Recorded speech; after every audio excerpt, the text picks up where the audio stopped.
এখন আপনার টার্গেট আপনার কবরকে জান্নাতের বাগান বানাইবেন না জাহান্নামের গর্ত বানাইবেন। এ বাবা কয় হুজুর আমরা তো বুঝি না, আমি আপনাদের কাছে 6 আলামত বলে দিব। 6টা আলামত যদি কারো ভিতরে থাকে, 6টা আলামত যদি কারো ভিতরে প্রকাশ পায়, বুঝবেন তার কবরে আযাব হবে না, এই ব্যক্তিটা জান্নাতি মানুষ, ও মরতে দেরি হবে, খোদার জান্নাতে যাইতে দেরি হবে না। চিৎকার মেরে কোন সুবহানাল্লাহ। 6 আলামত বিশিষ্ট ব্যক্তি জান্নাতি না জাহান্নামী, ওর কবরে কোনো আযাব হবে না। কবরে কি হবে না? আযাব হবে না। কবরে যে আযাব হবে, ও আযাবুল কবরি হাক্কুন। আল্লাহর নবী বলেছেন কবরের আযাব এটাও সত্য, কবরে আযাব হবে। কিন্তু 6টা গুণ বিশিষ্ট মানুষ, 6 প্রকারের মানুষ যাদের ভিতরে এ বাজান 6টা চিহ্ন পাওয়া যাবে, 6টা আলামত পাওয়া যাবে, 6টা কাজ যারা করবে, 6টা আমল যারা করবে, আল্লাহর নবীর হাদিস অনুযায়ী বোঝা যায় এই 6টা আলামত বিশিষ্ট মানুষের কবরেও আযাব হবে না, কিয়ামতের ময়দানেও তাদেরকে জাহান্নামের আগুনে জ্বলতে হবে না। আল্লাহ তাআলা এই 6 আলামত বিশিষ্ট ব্যক্তিকে ডাইরেক্ট খোদার জান্নাতি বানায়া দিবে। সুবহানাল্লাহ। কয় আলামত বিশিষ্ট মানুষ জান্নাতি? সবাই বলেন, আরো জোরে বলেন, আরো জোরে বলেন। 1 নাম্বার, খুব খেয়াল করেন, আল্লাহর নবী বলেছেন মান কানা আখিরু কালামিহি লা ইলাহা ইল্লাল্লাহ দাখালাল জান্নাহ। আল্লাহর নবী বলে যার জীবনের শেষ কথা হবে লা ইলাহা ইল্লাল্লাহ। আমার সাথে সবাই মহব্বতের সাথে দরদ মাখা কণ্ঠে বলেন লা ইলাহা ইল্লাল্লাহ, লা ইলাহা ইল্লাল্লাহ। এই কালিমা কি শুধু আমার নবীর কালিমা না, আদম সফিউল্লাহ থেকে মুহাম্মদুর রাসূলুল্লাহ পর্যন্ত সব নবীদের কালিমা এক। লা ইলাহা ইল্লাল্লাহ, সব নবীরাই কথা বলছে।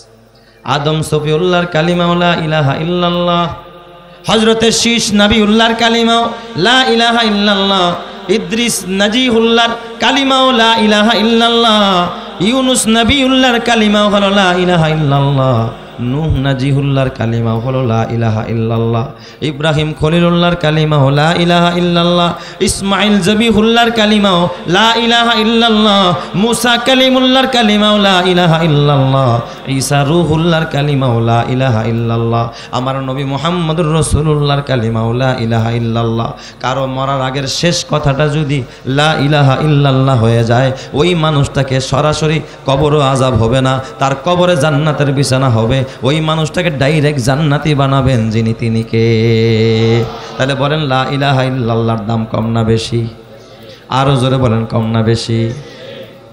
কত বেশি লা ইলাহা ইল্লাল্লাহর দাম? মুসা কালিমুল্লাহ, আল্লাহ ডাক দেয়া, আল্লাহ ওগো আরশের মালিক, তুমি আমার একটা কালিমা শিখায়া দাও, একটা কথা শিখায়া দাও, যেই কথাটা পৃথিবীর অন্য কেউ পড়ে না, তোমার সাথে আমি পার্সোনাল বলবো। প্রেমিকার সাথে পার্সোনাল কিছু আলাপ আলোচনা আছে না নাই? হ্যাঁ, বন্ধু বন্ধুরে একটু মজার ডাকে ডাকে। আমার নবী তার বিবিদেরকে ভালোবাসতেন। মা আয়েশা সিদ্দিকাকে নবীজি আয়েশা কয়ে ডাকতেন না, হুমায়রা কয়ে ডাকতেন। হুমায়রা অর্থ লাল সুন্দরী। সুবহানাল্লাহ বলেন সবাই। নিজের স্ত্রীরে কি কয়ে ডাকতেন? লাল সুন্দরী। হ্যাঁ, অনেকে আছে বউরে ডাকে টুনটুনির মা কই গেলা।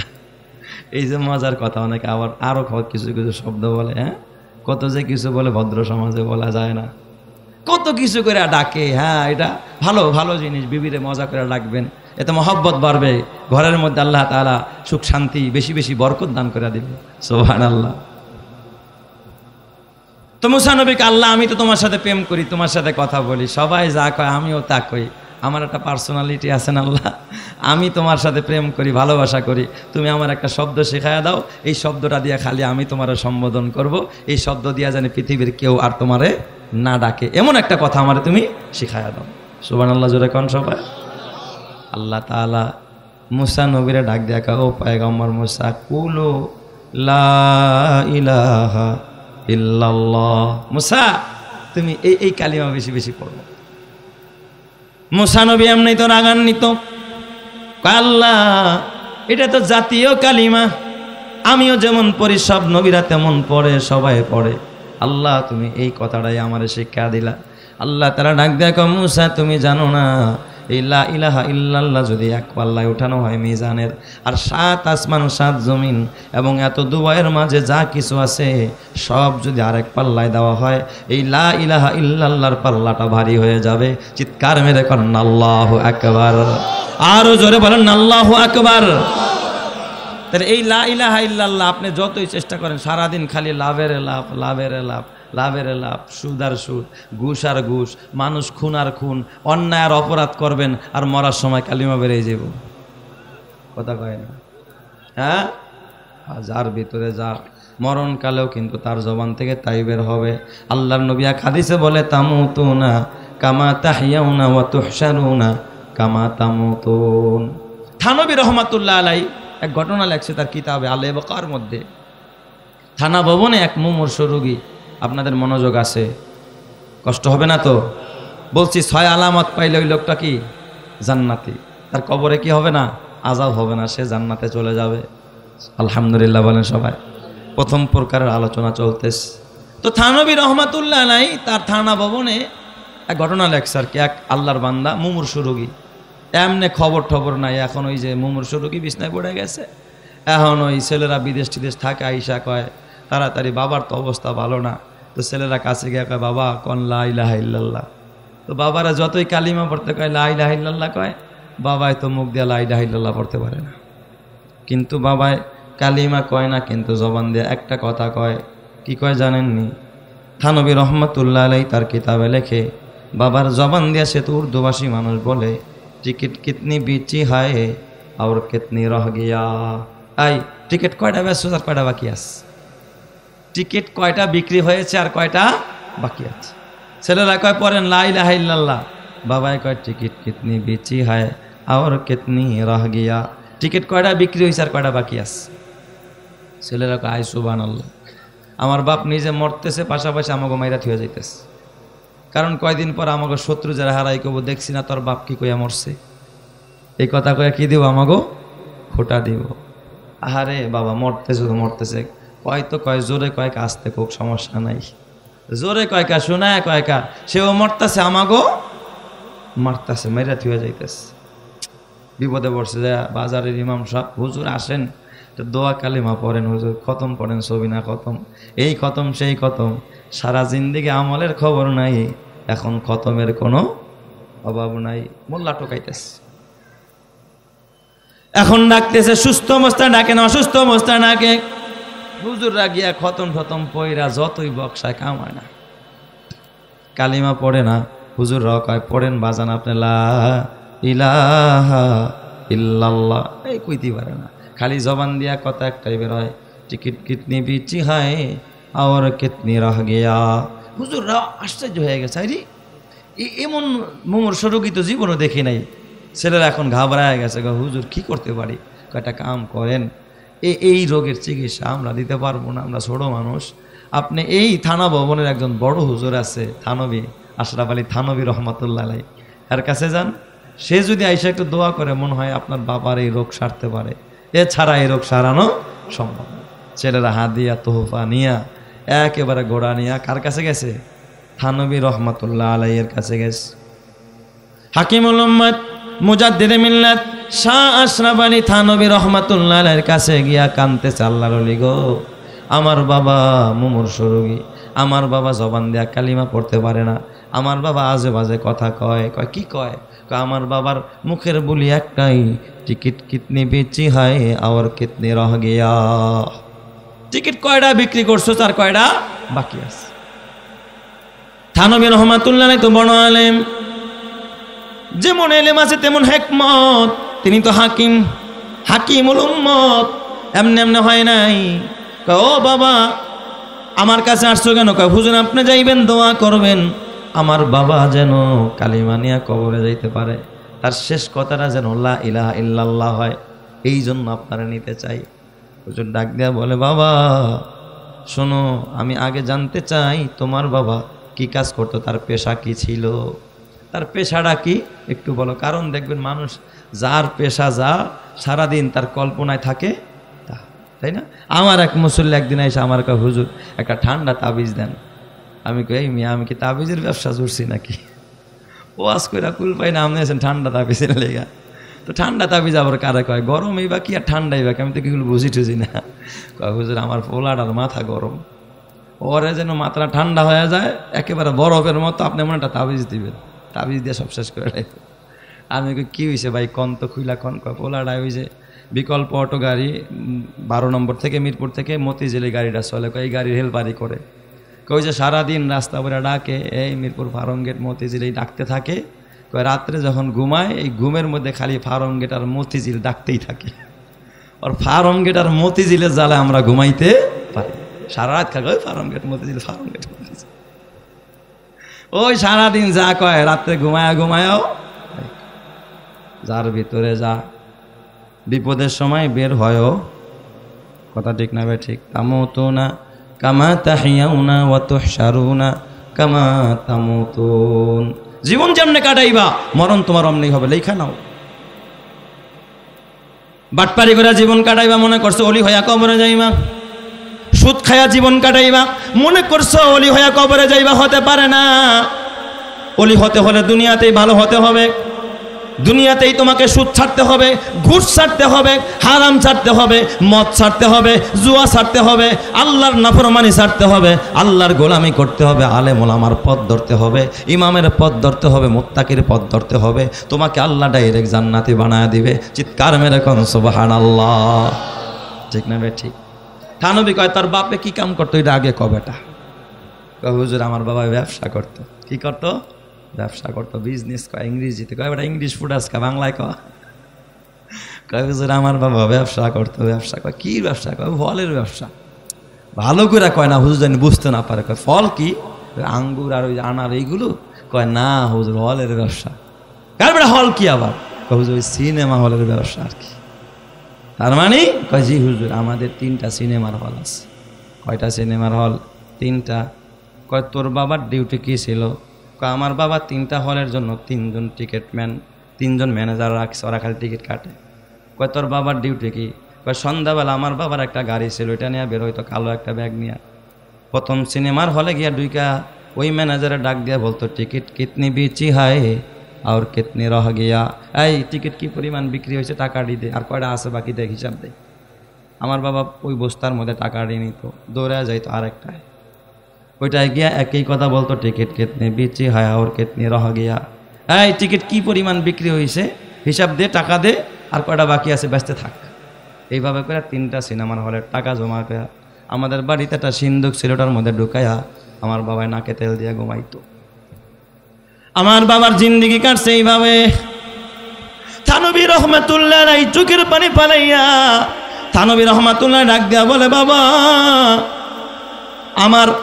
আমি থানবী কেন, আব্দুল কাদের জিলানী কেন, কোন নবীরেও যদি তোমার বাবার কাছে নেওয়া হয় তোমার বাবার জবান দিয়া কালিমা বের হবে না, কারণ নবীজির হাদিস আমি পড়াইতে গিয়া বুঝি না, এখন আমার বুঝে আইসা গেছে। আল্লাহর নবী বলেছে তামুতুনা কামা তাহিয়াউনা ওয়া তুহশারুনা কামা তামুতুন। জীবন যেমনে কাটাইবা মরণ অমনেই হবে। জীবন যদি নামাজ পড়া কাটাও মরণ তোমার সেজদা অবস্থায় হবে। জীবন যদি সুদ খায়া কাটাও সুদের টাকা আনতে গিয়ে মরণ হবে। জীবন যদি জুলুম করে কাটাও রাজপথেই জুলুম অবস্থায় তোমার মরণ হয়ে যাবে। জীবন যদি দাড়ি কাটতে কাটতে কাটা ওই অবস্থায় তোর মরণ হয়ে যাবে। তামুতুনা কামা তাহিয়াউনা ওয়া তুহশারুনা কামা তামুতুন। যেই মানুষটা সকাল সন্ধ্যা আল্লাহর জিকির করত, লা ইলাহা ইল্লাল্লাহ পড়তো, লা ইলাহা ইল্লাল্লাহর মজলিসে যাইতো, মসজিদে যাইতো, আল্লাহর ঘরে যাইতো, কোরআন পড়তো, আল্লাহ আল্লাহ জিকির করতো, কসম আল্লাহর, ওই মানুষটার মরণের সময় সহজে যিনি লা ইলাহা ইল্লাল্লাহ বের করে দিবেন তিনি কে? তাহলে বলছিলাম 6 আলামত পাইলে বুঝবেন আপনি বিনা হিসাবে জান্নাতি। 1 নম্বরে কি? যার শেষ কথা হবে লা ইলাহা ইল্লাল্লাহ। 2 নাম্বার আল্লাহর নবী বলেন যেই মানুষটা সদা সর্বদা সূরা মুলক পড়বে, যেই সূরা মুলকটা আমি আপনাদের সামনে 2 নম্বর আয়াত পড়ছি, যেই মানুষটা রাতের বেলায়, বিশেষ করে রাতের বেলায় এশারের পরে অথবা রাত্রে শোয়ার টাইম অথবা মাগরিবের পরে কেউ যদি সূরা মুলক নিয়মিত পড়তে পারে, তার সূরা মুলক তারে কিয়ামতের ময়দানে এবং কবরের মধ্যে গিয়া তার পক্ষ হইয়া ঝগড়া করবে ফেরেশতাদের সাথে, আসতে দিবে না, কাছে আসতে দিবে না। এক বান্দারে কবরে রাখা হয়, আযাবের ফেরেশতা আযাব দেওয়ার জন্য আসে। ওই বান্দা দেখতেছে পায়ের কাছে এক ব্যক্তি দাঁড়ায় গেছে, ফেরেশতারা ধাক্কা ফালাইছে, ভাগো এখান থেকে। ফেরেশতা ঘুইরা মাথার কাছ থেকে আসতে চায়, ওই লোকটা দৌড়ায় এসে মাথার কাছ থেকে তারে ধাক্কা ফালায়া দেয়, ঢাল হইয়া দাঁড়ায় গেছে। না না, আরে আযাব দিতে পারবা না, এর কবরে আযাব চলবে না। ডান দিক থেকে আসতে চায়, সে ডান দিকে গিয়া বাধা দেয়, বাম দিক থেকে আসতে চায়, বাম দিক থেকে গিয়া বাধা দেয়। সহিহ হাদিসের মধ্যে আসছে, আর এই ফেরেশতারা ফিরে যাবে রবের কাছে, যায় বলবে, আল্লাহ তোমার অমুক বান্দার কবরে চেতা এক গোলাম দেখা যায়, গোলামটাকে। আল্লাহ তাআলা ডাক দিয়া কয়, যা ফেরেশতারা চলে যা, ওই বান্দার কবরে সওয়াল করার দরকার নাই, এটা হলো তার সূরা মুলকের আমল, সে নিয়মিত সূরা মুলক পড়তো, আজকে তার কবরের মধ্যে গোলামের রূপ ধরে সূরা মুলক দাঁড়ায় গেছে, মাথার কাছ থেকে তার হেফাজত করতেছে, পায়ের কাছ থেকে হেফাজত করতেছে, ডান দিক থেকে আসতেছে, বাম দিক থেকে আসতেছে। কেউ যদি নিয়মিত সূরা মুলক তেলাওয়াত করে রাতের বেলায় কোরআন পড়া ঘুমায়, ওই ব্যক্তি তার কবর আযাব থেকে এই সূরা মুলক বাঁচায় দিবে, এবং মৃত্যুর পরে হাসরের ময়দানে আল্লাহ ডান হাতে আমলনামা দিয়া ওই লোকটারে সোজা জান্নাতি বানায়া দিবে। চিৎকার মেরে কন্ন আল্লাহু আকবার। তাহলে বলেন তো কোরআন পড়ার দরকার আছে না নাই? কয় হুজুর ঘুমানোর সময় সূরা মুলক তো দূরের কথা, নাটক দিকেই তো সারতারি না হুজুর, কথা কয় না কে? ঘুম ধরে না, ঘুম ধরে না। ঘুমের সময় সিনেমা দেখতে দেখতে ঘুমায়া যায়। ঘুম হলো বাবা অর্ধেক মউত। আল্লাহর নবী ডাক দেয়া ঘুম, আহারে যেই মানুষটা রাতের বেলায় ঘুমাইতে গিয়া সিনেমা অর্ধেক দেখছে আর বাকি অর্ধেক চলতেছে, এখনো ঘুমায় গেছে। ফেরেশতারা আমলনামায় গুনাহ লিখতেছিল। ফেরেশতারা জিজ্ঞাসা করে, আল্লাহ বান্দা তো এখন ঘুমায় গেছে, দেখে না? কয়, জাগ না থাকলে এখনো দেখতো, খালি গুনাহ লিখতেই থাক। কসম আল্লাহর, আর কেউ যদি ঘুমের টাইমে 33 বার সুবহানাল্লাহ, 33 বার আলহামদুলিল্লাহ, 34 বার আল্লাহু আকবার, আল্লাহু আকবার কইতে কইতে 20 বারের মাথায় ঘুমায় গেছে, বাকি 34 পুরা করতে পারে নাই। ফেরেশতারা ওই পর্যন্ত নেকি লেখছে। এরপরে আল্লাহ তোমার বান্দা তো ঘুমায় গেছে, এখন কি করব? আল্লাহ তারা ডাক দেয়া কয়, ফেরেশতারা আমার বান্দা জাগ্রত থাকলে এখনো পর্যন্ত আমার নামের জিকির করতো, তাসবিহ পড়তো, যতক্ষণ ঘুমায় থাকবে তার আমল নামার ভিতরে আল্লাহু আকবারের নেকি তার আমল নামায় লিখতে থাক। চিৎকার মেরে করেন আল্লাহু আকবার। আরো জোরে বলেন আল্লাহু আকবার। ফালাহুম আজরুন গায়রু মামনুন, এই আয়াতের তাফসীর এটা। ফালাহুম আজরুন গায়রু মামনুন, যারা নেক আমল করবে যৌবনকালে অথবা কিছু সময় করলে এরপরে অপারগতার কারণে করতে পারে না, আল্লাহ তাআলা বলে ফালাহুম আজরুন গায়রু মামনুন, সাবেক বহাল থাকবে। এক ব্যক্তি আগে তাহাজ্জুদ পড়তে পারতো যৌবনকালে, এখন বুড়া হয়ে গেছে, বয়সের বারে তাহাজ্জুদ পড়তে পারে না, আল্লাহ তাআলার ঘরে গিয়ে কাঁদতে পারে না। ফেরেশতারা কয়, আল্লাহ ও তো যৌবনে তাহাজ্জুদ পড়তে, এখন তো বুড়া হওয়ার কারণে পারে না, আল্লাহ আমি কি করব? আল্লাহ কয় ফালাহুম আজরুন গায়রু মামনুন, এখনো তাহাজ্জুদের সওয়াব লেখা দেয়, কারণ আর যৌবনটা যদি আমি আল্লাহ এখনো দিয়া রাখতাম, আমার বান্দা এখনো সিজদা করতো, আমার দরবারে গিয়া কাঁদতো, আমি এখনো আর আমলনামায় তাহাজ্জুদের নেকি লেখা দাও। চিৎকার মেরে করেন আল্লাহু আকবার। তাহলে বলেন, যদি কেউ কোরআন পড়া মারা যায়, সূরা মুলক পড়া মারা যায়, বুঝতে হবে লোকটা কি? আরো জোরে কন, তার কবরে আযাব হবে নাকি? কবরে আযাব হবে না। 3 নাম্বার, ওই মানুষের কবরে আযাব হবে না, সোজা জান্নাতে যাবে। যেই মানুষটা প্রস্রাব থেকে বেঁচে থাকে, কিসের থেকে জোরে কন? প্রস্রাব থেকে, পেশাব থেকে বেঁচে থাকে। হয়তো ভাই ওয়াজ আপনারা শুনছেন কিনা আমি জানি না, খবরদার খবরদার, আল্লাহর নবীর হাদিস তিরমিজি শরীফ খুলে দেখেন, আল্লাহর নবী বলেন ইস্তানজিহু আনিল বাউল ফা ইন্না আম্মাতা আযাবিল কবরি মিনহু, তোমরা ইস্তেনজা থেকে, প্রস্রাব থেকে বেঁচে থাকো, কেননা অধিকাংশ মানুষের কবরে আযাব হবে এই প্রস্রাব থেকে না বাঁচার কারণে। যারা দিয়া উঠা যায় প্যান না পাক, ইমাম সাহেব ডাকছে, ভাই আসেন, ভাই আসেন, নামাজটা পড়ে। কয় না হুজুর একটু সমস্যা আছে। কয় কি সমস্যা? কয় আসেন, শরীর খারাপ। কয় না হুজুর একটু শরীরটা খারাপ হয়ে গেছে। কে তোর শরীর খারাপ হয়েছে, তুই কি মহিলা নাকি? আসলে আর প্যান না পাক কথা কয় না সবাই। না পাক প্যান নিয়ে রাস্তা দিয়ে হাঁটোস, ফেরেশতারা বদদোয়া করে, গাছে মাছে বদদোয়া করে, পিপিলিকেরা পর্যন্ত তোর জন্য বদদোয়া করে। আর কেউ যদি অজু বানায় রাস্তা দিয়ে হাঁটে, গর্তের পিঁপড়া রাস্তার দুপাশের গাছগুলোর জন্য দোয়া করতে থাকে, সুবহানাল্লাহ, মাগফিরাতের দোয়া করতে থাকে। অথচ আধা কেজি ওজনের মোবাইল দুই পকেটে দুইটা ঢুকাইছে, প্যান্টের পকেটে এমনভাবে ঢুকাইছে বের করতে পারে না, ঠেল্লা ঠেল্লা টিপ্পা টিপ্পা টিপ্পা টিপ্পা করে বাড়ি। আধা কেজি ওজনের মোবাইল পকেটে আছে, অথচ 1 গ্রাম ওজন। এটা কয় গ্রাম ওজন হবে বলেন? 1 গ্রাম বা 2 গ্রাম? একটা টিস্যু পেপার পকেটে রাখতে পারে না, যে প্রস্রাব করে যেন আমার প্যান্টটা না পাক না হয়, আমার শরীরটা না পাক না হয়। বাবা খবরদার খবরদার যুবক ভাই, হেলায় খেলায় জীবনটা হারায় দিস না। এখানে আমার বলেন শতকরা কয়জন মানুষের শরীর পাক আছে, কয়জন মানুষ তার প্যান্টটারে পাক রাখছে, লুঙ্গিটারে পাক রাখছে? আল্লাহর নবী কয়, কারো যদি প্যান্ট না পাক থাকে, লুঙ্গি না পাক থাকে, প্রস্রাব থেকে নিজের পাক না রাখে, ওই মানুষটার কবরে আযাব হবে। কথা ঠিক কিনা? হাদিস শরীফের মধ্যে আছে, আল্লাহর নবী বলে, মাররান নবী সাল্লাল্লাহু আলাইহি ওয়াসাল্লাম আলা কবরাইনি ওয়াযাবান। নবীজি দুইটা কবরের পাশ দিয়া যায়, হঠাৎ দেখে দোনোটা কবরের মধ্যে আযাব হয়। আল্লাহর নবী সাহাবীদেরকে ডাক দেখা, সাহাবীরা আমি মুহাম্মদ যা দেখি তোমরা তা দেখো না। আল্লাহর নবী বললেন, ও সাহাবীরা শোনো, এই দুইটা কবরের মধ্যে আযাব হইতেছে, কবরে আযাব হইতেছে। সাহাবায়ে কেরাম জিজ্ঞাসা করলেন, লিমা ইয়া রাসূলুল্লাহ, কেন কবরে আযাব হয়? আল্লাহর নবী বলেন, আম্মা আহাদুহুমা ওয়া হুয়া লা ইয়াস্তানজিহু আনিল বাউল। একটা কবরে আযাব হওয়ার কারণ হলো সে জীবনও নিজেকে প্রস্রাব থেকে হেফাজতে রাখতো না, ঢিলাকুলুপ জীবনও নিত না, এই জন্য তার কবরে আযাব হয়। এই জন্য ঢিলাকুলুপ নিবেন, প্রস্রাব থেকে বাঁচবেন, কবর আযাব থেকে বাঁচায়া দিবেন কে? আরো জোরে বলতে হবে কে? এটা 3 নম্বরের আলামত। বুঝতেছেন তো, মুখস্থ করতেছেন? 1 নম্বরের আলামত বলেন, শেষ কথা হবে লা ইলাহা ইল্লাল্লাহ। 2 নম্বরের আলামত সূরা মুলকের আমল। 3 নম্বরের আলামত হলো প্রস্রাব থেকে বেঁচে থাকা। 4 নম্বরের আলামত হলো যারা গীবাত থেকে বেঁচে থাকে, গীবাত করে না, কারো পরনিন্দা করে না। কেউ গীবাত শুরু করলে আস্তে করে দোকান থেকে উঠা যায়, এই স্বভাব আমাদের। বরং আর একটু দূরে থাকলে কাছে গিয়ে গুছি দেয়, গুছি দেয়। মুখে আর এত কথা ভালো খুলব, পরিবার ভালো হবে বেশি। হ ভাই, আমিও একদিন দেখছি। আরেকজনে গিয়ে কি দেয়? কথার মধ্যে গুছি দেয়। খবরদার খবরদার, ওয়াইলুল লিকুল্লি হুমাজাতিল লুমাজা। যারা প্রকাশ্যে গীবাত করে এবং যারা অগোচরে গীবাত করে তাদের জন্য ওয়াইল নামক জাহান্নাম। গীবাত করলে ওয়াইল নামক জাহান্নাম। নিজের মরা ভয়ের গোশত খাওয়ার চাইতেও মারাত্মক গুনাহ হলো গীবাত করা। অথচ এই গীবাত এমন কোন দোকানে নাই গীবাত হয় না। কথা ঠিক না বা ঠিক জোরে কথা? এমন কোন ক্লাব নাই যেখানে গীবাত হয় না। মসজিদের মধ্যে গীবাত চলে, ঠিক না ঠিক? আগের কমিটি সব খাইয়া থিয়া গেছে, পরের কমিটি এসে আগের কমিটির বদনাম করে, আগের কমিটি পরের কমিটির বদনাম করে।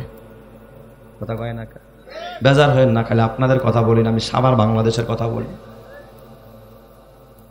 রাজনৈতিক দল এক দল আরেক দলের গীবাত করে, এক আলেম আরেক আলেমের গীবাত করে, এক ব্যবসায়ী আরেক ব্যবসায়ী দেখতে পারে না। ওর দোকানে কাস্টমার জানো 2 নম্বরে মাল বেছে, ওই চকবাজার থন মাল আনে। আপনার টাকা আমারটা একবারে ইটালিস, আমারটা একবারে 1 নম্বর। রাগ করতেছেন আপনারা? হুজুরে কি ওয়াজ শুরু করলাম আমার বিরুদ্ধে? কয় না, আমার মাল একেবারে 1 নম্বর, নির্ভেজাল, কোনো ভেজাল নাই। অথচ মাপে এ বাবা, আমি নিজে একবার এক দোকান থেকে গোশত কিনতে গেছি, এ বাবা 1000 গ্রামে আমার 900 গ্রাম দিচ্ছে। 1 কেজিতে আমার কয়শো গ্রাম দিছে? আমার কয় হুজুর আপনি আমার তো নিলেন না, ওখানে গেলেন, যদিও টাকায় কম নিছে কিন্তু আপনারা খাইয়া লাইছে। আমি কি কস কি আমার কেমনে খাইছে? কয় হুজুর কারো কাছে কইেন না, গোশতটা একটু দেন, আমি ওজন দিই। ঠিকই ও ওজন দিছে, দেখি 900 গ্রাম, 100 গ্রামেই নাই। খবরদার বাজান, বেজার হয় না, রাগ করো না। এ দোকানদার ভাই, তুমিও কবরে যাইবা, আমিও যাব। গীবাত করা যাবে না, শিকায়াত করা যাবে না। আল্লাহর নবী বলে, ও আম্মাল আখার ওয়া হুয়া ইয়ামশি বিন নামিমা। ওই যে আরেকটা কবরে আযাব কেন হয় জানোনি? এই মানুষটা মানুষের গীবাত করে বেড়াইতো, চগলখড়ি করতো, ওর দোষ কইতো, হ্যার দোষ কইতো, নিজের যে 1000টা দোষ এটার সংশোধন করতো না। বলেন তো এই মানুষটার কবরে আযাব হবে। এই জন্য যারা গীবাত থেকে বেঁচে থাকবে, যেখানে গীবাত হয় আমি ওই জায়গায় থাকবো না, যেখানে বসলে গীবাত শুনতে হয় আমি ওই জায়গায় শুনবো না, যেই সমাবেশে গীবাত হয় আমি ওই নেতার সমাবেশে যাব না, যেখানে গেলে গীবাত বলতে হয় আমি ওই জায়গায় যাব না। গীবাত থেকে যদি বাঁচতে পারেন আপনার কবর আযাব মাফ করে দিবেন যিনি, তিনি কে? কয়টা গেল? আরো জোরে কোন কয়টা? 4টা। 5 নম্বর আলামত, আপনাদের মনোযোগ আছে তো? সবার মনোযোগ আছে? কবরে আযাব হবে না। 5 নম্বর আলামত, এ যুবক ভাই, একটা সন্তানরে হাফেজে কোরআন বানায়েন, আলেম বানায় দিয়েন।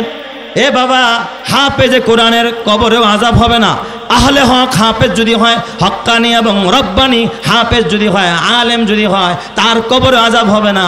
হাফেজে কোরআন আলেমে কোরআনের মায়ের কবরে আযাব হবে না, বাবার কবরে আযাব হবে না। হাফেজে কোরআন আলেমে কোরআনকে আল্লাহ ক্ষমা করে দিবে, ওর মা বাবাকেও ক্ষমা কইরা নূরের মেম্বারে বসায়া আল্লাহ নূরের টুপি পড়ায় জান্নাতে করে দিবে। চিৎকার মেরে করেন আল্লাহু আকবার।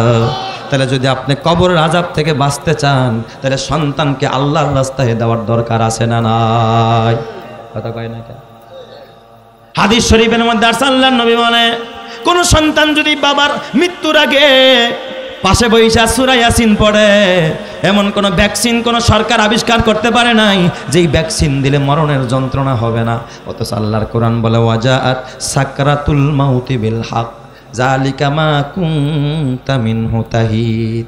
কবরের মরণের যন্ত্রণা আসবে, এর থেকে বাঁচার কোনো রাস্তা নাই।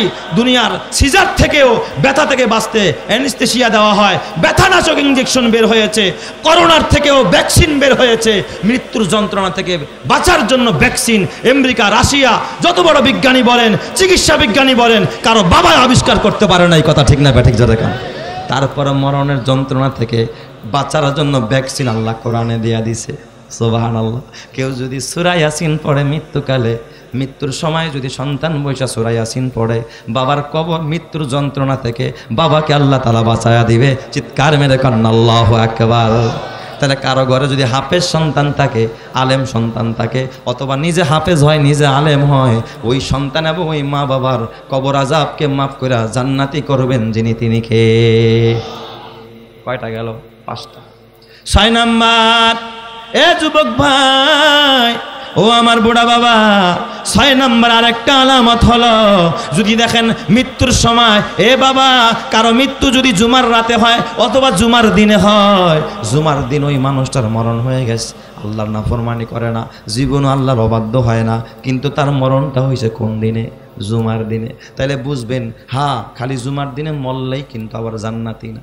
যদি তার ঈমান না থাকে অথবা প্রকাশ্য কবিরা গুনাহ করত, এটা ভিন্ন কথা। কিন্তু যদি আমল ভালো থাকে, কেউ যদি আমল ভালো করে আল্লাহর হুকুম মানত, কিন্তু মরণটা হয়েছে জুমার দিনের বেলায় অথবা জুমার দিন রাতের বেলায়, তাহলে বুঝবেন এই মানুষটা খোদার ডাইরেক্ট জান্নাতি। সুবহানাল্লাহ। আরেকটা আমল আলামত কেউ কেউ বলেছেন, সেটা হলো কপাল ঘামায়া যাওয়া। এটা 7 নাম্বার। এটা এক্সট্রা কেউ বলেছেন, আবার কেউ বলে নাই। এই জন্য আল্লাহর নবী যখন তার সাকরাতুল মাউত শুরু হয়েছে, মা আয়েশা সিদ্দিকা বলেন, নবীজির চেহারা ঘামাইতেছিল, কপাল দিয়া ঘাম ঝরতেছিল, আর নবীজি বলতেছিলেন, ওয়াহ ইন্না লিল মাউতি সাকারাত। ও আয়েশা, নিশ্চয় মরণের যন্ত্রণা বড় কষ্টদায়ক। আল্লাহর নবী পর্যন্ত এই কথা বলতেছে। এ যুবক ভাই, এই জন্য মরতে হবে, কবরে যেতে হবে। ইমানদার হয়ে কবরে যাও। বাবাও কবরে গেল, দাদাও কবরে গেল, তুমিও কবরে যাইবা। কবরের হাত থেকে কেউ বাঁচতে পারবা না। এই জন্য যদি আমল ভালো বানাইতে চাও, এই যে সামনে রমজান আসতেছে রে বাবা, এই রমজান হলো জীবন জিন্দেগি গড়ার একটা মৌসুম, আমল করার একটা মৌসুম, এ বাবা আল্লাহকে রাজি আর খুশি করার একটা মৌসুম। তুমি যদি এই সময়টার মধ্যে নিজের জিন্দেগি গড়তে পারো, জিন্দেগির গুনাহ মাফ করাইতে পারো, তোমার মরণ হবে শাহাদাতের মরণ। আল্লাহ তাআলা তোমাকে বিনা হিসাবে জান্নাতি করে দিবে। চিৎকার মেরে কান্না আল্লাহু আকবার। এ আমার বাবা, এই জন্য খবরদার, ও আমার বাবা, মরবা কবরে যাইবা, কিন্তু ভালো হইয়া কবরে যাও। খবরদার, গুনাহ নিয়া কবরে যাও না। 1 জাররা গুনাহ যদি কারো আমল নামায় থাকে, আল্লাহ তাআলা তাকে জান্নাত দিবে না। গুনাহ মাফ করে তারপরে খোদার জান্নাতে যেতে হবে। কিন্তু তুমি তো মরার পরে কোনো আমল তোমার গ্রহণ হবে না, মরার পরে তোমার কোনো আমল কাজে আসবে না। যা করার মরার আগে না পরে। আরো জোরে করেন, আগে না পরে। মাপ যদি চাইতে হয় মরার আগে মাপ চাও। আমাদের দেশে দেখবেন কেউ মারা গেলে পরে যা দাঁড়া, ওলায় আমার বাপে অন্যায় করলে মাফ করে দিয়ে। পরে কেন? পারলে তুমি জিন্দা থাকতে অসুস্থ হয়ে গেছো, একদিন মসজিদে গিয়া দাঁড়ায় কও, বাবা আমি যদি কোনো অন্যায় করে থাকি আমার মাফ করে দিও। তুমি নিজে ক্ষমা নাও। তুমি কারোর লেনদেন থাকলে পরিশোধ করে দাও, কারো পাওনা থাকলে তারা দিয়ে দাও, যার কাছে অন্যায় করেছো তার হাতে ধরে মাপ চাও, সে যদি তোমার মাফ করে দেয়, আল্লাহ যদি ক্ষমা করে দেয়, তোমার মরণ হবে জান্নাতি মরণ। জোরে কোন সুবহানাল্লাহ। এই জন্য আমার বাবা হাতে পায়ে ধরে বলি, হযরত ওমর রাদিয়াল্লাহু তাআলা আনহু সব সময় আল্লাহর কাছে দোয়া করতেন, আল্লাহুম্মা রযুকনা শাহাদাতান ফি সাবিলিক ওয়াজআল মাউতি ফি বিলাদি হাবিবিক। আল্লাহ, মরণ দিবা তো দিবা, তবে আমার শাহাদাতের মরণ দিও, আর আমার কবরটা যেন তোমার নবীর দেশে হয়, তোমার নবী যেইখানে ওইখানে যেন আমার কবর হয়। এই জন্য ওমর ফারুক রাদিয়াল্লাহু তাআলা আনহু যেদিন ইন্তেকাল করেন, আপনাদের কষ্ট হইতেছে, আমি শেষ করে দিব, আমি অল্প সময়ের মধ্যে শেষ করবো, বেশি আর লম্বা করবো না, খুব খেয়াল করেন, আমার দিকে মনোযোগ দেন। হযরত ওমর রাদিয়াল্লাহু তাআলা আনহু উনি খলিফাতুল মুসলিমিন, ফজরের নামাজ পড়াইতেছেন, নামাজের ভিতরে হযরত ওমর হযরতে মুগীরার গোলাম, মুগীরা ইবনে শুবা রাদিয়াল্লাহু তাআলা আনহুর গোলাম আবু লুলু, ইহুদির বাচ্চা, মাজুসির বাচ্চা, এই আবু লুলু মুগীরার গোলাম ছিল। সে বুরন আরে বানাইতে পারতো আপনার ওই যে এক ধরনের কি থাকে, এই আততায়ীরা যেটা দিয়ে পার দেয়, ছোরা, দুই পাশে কি থাকে, ধারালো থাকে, এক ধরনের চাকু, এমন ধরনের চাকু রাখতো যেটা দুই পাশে খোলা থাকে, এই পাশ দিয়ে মারা যায়, ওই পাশ দিয়ে মারা যায়। এই ধরনের অস্ত্র ওই বানাইতে পারতো হলো এই আবু লুলু নামে এক ইহুদির বাচ্চা, খঞ্জর কয় যেটাকে। তো এই খঞ্জর বানাইতো। আর আগের যুগে মানুষ, যেমন এই যুগে মানুষ কামলা রাইখা ব্যবসা বাণিজ্য করায়, সেলসম্যান দিয়ে ব্যবসা করায়, আগের যুগে মানুষ গোলাম বান্দি কিন্তু অগদিয়া কামঠাম করায় উপার্জিত পয়সা মালিকে বুঝা নিত। যেমন একটা গাড়ি নিয়ে ভাড়া দেন, রিক্সা কিনা ভাড়া দেন না, গোলাম কিনা মানুষ করতো যে আজকে বাজারে কামাই করে না আমার দিবি। তো ওই আবু লুলু সে করতো, খঞ্জর বানাইতো। আর পেশাটা একটু ভালো পেশা, দামি পেশা। এই যুগেও যারা দাও কাশি বানায়, হ্যার যেই পরিমাণ মজুরি, আর যে অস্ত্র বানায় তার কি সেই পরিমাণ মজুরি? যে পিস্তল বানাইতে পারে আর মজুরি একটু বেশি না? দাও খন্তা সারাদিনে কয়টা বানায়, এটার আর কি মূল্য, তাই না?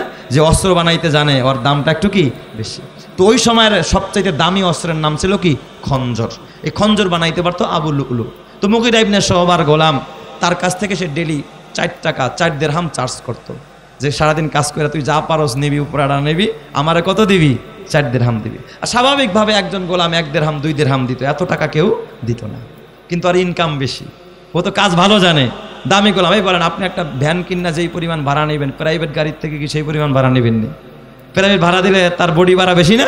তো এই গোলাম দামি গোলাম, ওর কাজও ভালো, ওর থেকে মূল্য কি নিত? মালিকে বেশি নিত, 4 দিরহাম করে নিত। ও গিয়া ওমর রাদিয়াল্লাহু তাআলার কাছে বিচার দিয়েছে, নালিশ করছে, ওমর আপনার যুগে এই যে আপনার একজন অধীনস্থ হযরতে মুগীরা ইবনে শুবা, সে আমার উপর জুলুম করে। কি জুলুম করে? সে ডেলি আমার কাছ থেকে 4 দিরহাম করে চার্জ করে, আমার থেকে 4 দিরহাম করে নেয়। অথচ অন্যান্য গোলাম থেকে তার মালিকরা 1 টাকা 2 টাকা নেয়, ও আমার থেকে 4 টাকা নেয় ডেলি। মনে করছে ওমর কমায়া অর্ধেক করে দিব আর কি। ওমর রাদিয়াল্লাহু তাআলা আনহু ইনসাফের বাহিরে কোনো কথা বলেন নাকি? ওমর জিজ্ঞাসা করছে, তুমি কি করো বাবা, তোমার কাজ কি, তোমার পেশা কি? কয়, আমিরুল মুমিনিন, আমি খঞ্জর বানাই। কি বানাই? ওমর কয়, ওরে আল্লাহ, এত দামি পেশা। কারণ এক খঞ্জর বানাইলেই কয়েক দিরহাম লাভ হয়ে যায়, ডেলি কয়েকটা বানাইতে পারে, তার মানে তোমার 7-8 টাকা ডেলি লাভ। তুমি গোলাম মানুষ, তুমি এত টাকা, তুমি তো তোমার সম্পদ তো তোমার না, কার? তোমার মালিকের। তো 4 নিলে তো কমই না, আর একটু বেশি দেওয়া দরকার ছিল। ওমর রাদিয়াল্লাহু তাআলা কি কইছে? যে 4 নিলে তো তোমার মালিকে কি নেয়? ঠিকই নেয়, বেশি তোমার কাছ থেকে নেয় না, আর একটু বেশি নেওয়া দরকার ছিল। ও খেপে গেছে, কি আমি নালিশ করতে আইছি যে আমার একটু কমাই দিবা, তুমি আর উল্টা আমার কি করতে চাও? বাড়ায় দিতে চাও, দেখায় দিবে, এই খঞ্জর দিয়েই তোমারে শেষ করে দেবে। ইহুদির বাচ্চা, মাজুসের বাচ্চা, ওরা খুনি। বর্তমানে ইসরায়েলিরা দেখেননি ফিলিস্তিনদেরকে কিভাবে খুন করছে? তাহলে যত ইহুদি আছে ওরা কি খুনি? এই খুনি করছে কি? খঞ্জর একটা চাদরের মধ্যে নিয়ে ফজরের নামাজের সময় হযরত ওমর রাদিয়াল্লাহু তাআলা নামাজ পড়াইতেছে, উনি একেবারে মুয়াজ্জিনের পাশে গিয়ে দাঁড়াইছে। আসল কি নামাজ পড়তে গেছে না খুন করতে গেছে?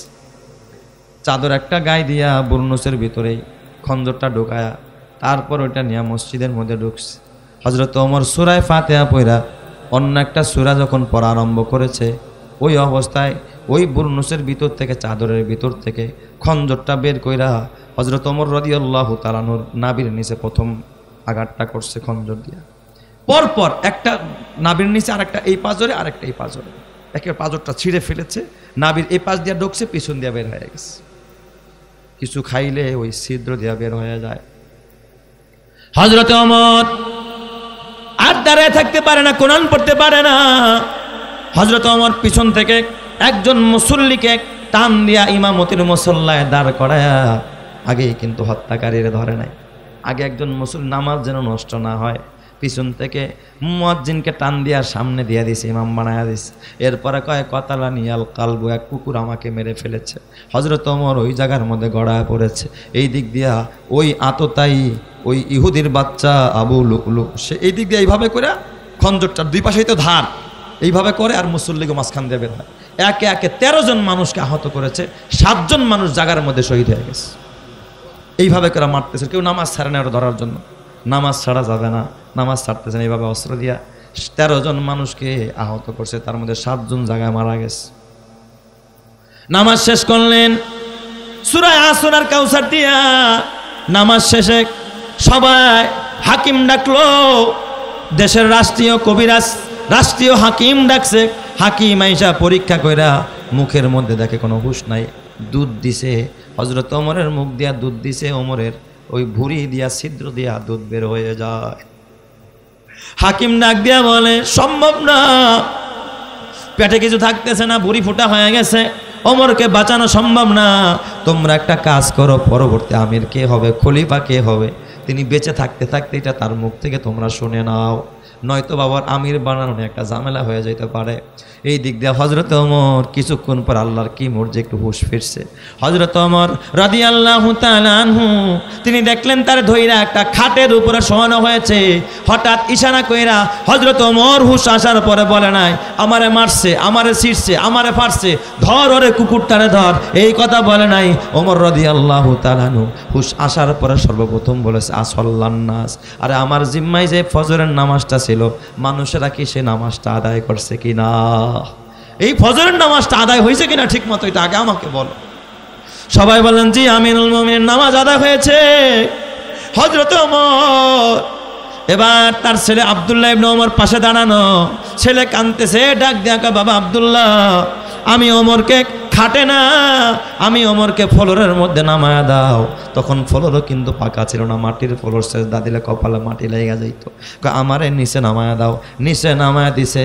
হযরত ওমর তার গালটারে মাটির মধ্যে ঘষতেছে, গালটারে মাটির মধ্যে ঘষতেছে আর বলতেছে ইয়া ওয়াইলাতা ইয়া ওমর, হে ওমর, তোর রব যদি তোরে ক্ষমা না করে কিয়ামতের ময়দানে তোর তো কোনো অবস্থা ভালো হবে না, তোর অবস্থা বড় ভয়ঙ্কর হবে যদি তোর রব তোরে ক্ষমা না করে। ওমর ওই অবস্থায় গালটা ঘষতেছিল আর বলতেছিল আমি মাটির মধ্যে গড়াগড়ি খাই, এই অবস্থায় আমার রক্তটা বের হয়ে যাক কিয়ামতের ময়দানে, হয়তো বা এই দৃশ্যটা আল্লাহর কাছে যদি পছন্দ হয়, আল্লাহ যদি এই উসিলায় আমি ওমরকে মাফ করে দেয়। চিৎকার মেরে করেন আল্লাহু আকবার।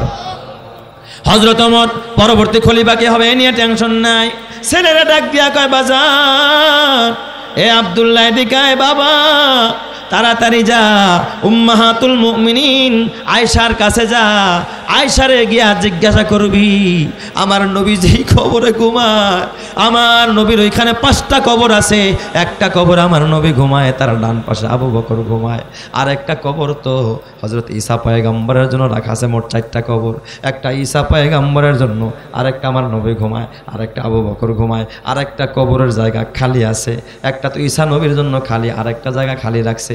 এই জায়গাটার মধ্যে যেহেতু এটা মা আয়েশা সিদ্দিকার হুজরা, এই জায়গায় মা আয়েশা সিদ্দিকা নিজে তার কবর যেন এখানে হয়, এই জন্য এই জায়গাটা মা আয়েশা সিদ্দিকা খালি রাখছে।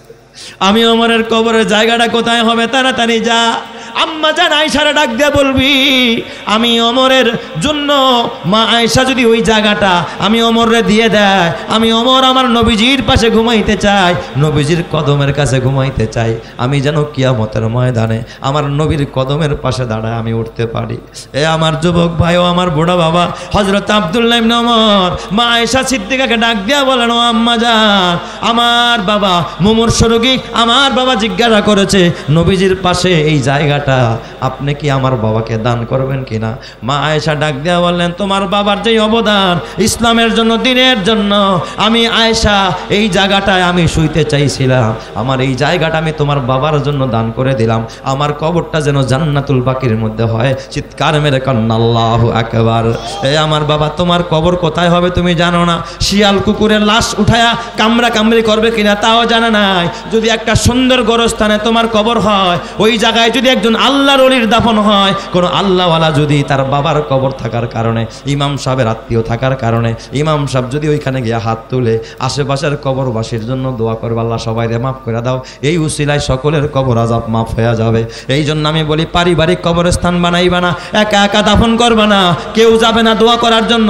হয়তো ওখানে টয়লেট হবে, গরুর ঘর হবে, ঝাড়ু দিয়া ঝাড়ু দিবে, কবরস্থানে মাটি দিবা, বরকতের জায়গা। একজন যদি কবর আযাব মাফ হয়ে যায়, তার উসিলা আল্লাহ আশেপাশের কবর আযাব মাফ করে দিতে পারে। এই জন্য কবরস্থান দরকার আছে না নাই? কার বাবা সবাই কবরস্থানে জানা নাই, কার মা সবাই কবরস্থানে তাও জানা নাই। বাবা নিজের কবরের জন্য অনেক কপাল পোড়া বাবারে দেখছি 3000 ইটা কিন্না বাউন্ডারি করছে, কয় পারিবারিক কবরস্থান, স্বামী স্ত্রী এক জায়গায় শুভ দুইটা কবরের জন্য বাধাই করছে, টাইলস করছে, সম্পূর্ণ বেদাত, সম্পূর্ণ গুনার কাজ। এগুলো কেন করলা? এগুলো করা যাবে না। কবর পাকা করে লাভ নাই, বরং তোমার লাশটা যেন কবরস্থানে রাখা হয়, পুরা কবরটা, কবরস্থানটা হেফাজতের জন্য চতুর্দিক দিয়ে বাউন্ডারি দাও, যেন শিয়াল না ঢুকতে পারে, কোনো মহিলা যেন সেখানে ঢুকতে না পারে, কবরস্থানটা যেন সংরক্ষিত থাকে। এই জন্য চতুর্দিকে বাউন্ডারি দেবা, এটা ভালো কাজ কবরস্থানের নিরাপত্তার জন্য। তোমার একটা কবর বানায় এটা পাকা করবা, টাইলস করবা, কোনো লাভ নাই, ফুল দিবা, কোনো লাভ নাই, কারণ উপরে যা দাও তাতে ফায়দা নাই।